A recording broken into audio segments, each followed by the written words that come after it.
రబీ ధాన్యం సేకరణ మద్దతు ధరపై ధాన్యం కొనుగోలు కేంద్రాల ఇన్ఛార్జీలను ఉద్దేశించి మంగళవారం ఉదయాదిత్య భవన్లో ఏర్పాటు చేసిన ఒకరోజు శిక్షణ కార్యక్రమానికి జిల్లా కలెక్టర్ ఇలా త్రిపాఠి ముఖ్య అతిథిగా హాజరై మాట్లాడారు.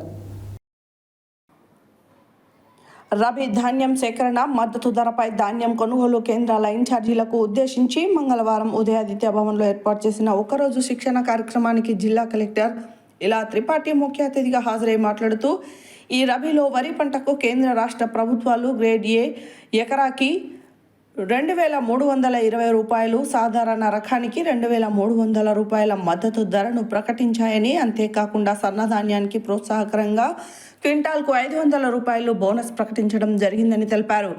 ఈ సంవత్సరం రబీలో జిల్లా వ్యాప్తంగా 2,50,000 హెక్టార్ల సాధ్యమైందని, సాగయిందని 12,14,449 మెట్రిక్ టన్నుల వరిధాన్యం జిల్లాలో ఉత్పత్తి అయ్యే అవకాశం ఉందని అంచనా వేసినట్లు తెలిపారు.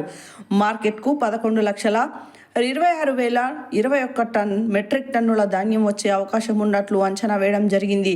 ఇందులో మిల్లర్లు 5,68,152 మెట్రిక్ టన్నుల, సివిల్ సప్లై కార్పొరేషన్ ద్వారా 5,57,869 మెట్రిక్ టన్నుల ధాన్యాన్ని కొనుగోలు చేసేందుకు కార్యాచరణ ప్రణాళిక రూపొందించినట్లు తెలిపారు.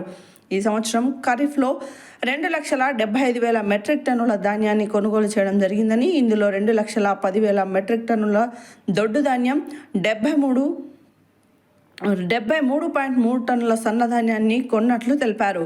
ఈ సమావేశంలో జిల్లా రైస్ మిల్లర్ల సంఘం అధ్యక్ష కార్యదర్శులు, ప్రతినిధులు, సంబంధిత శాఖల అధికారులు, సిబ్బంది హాజరయ్యారు.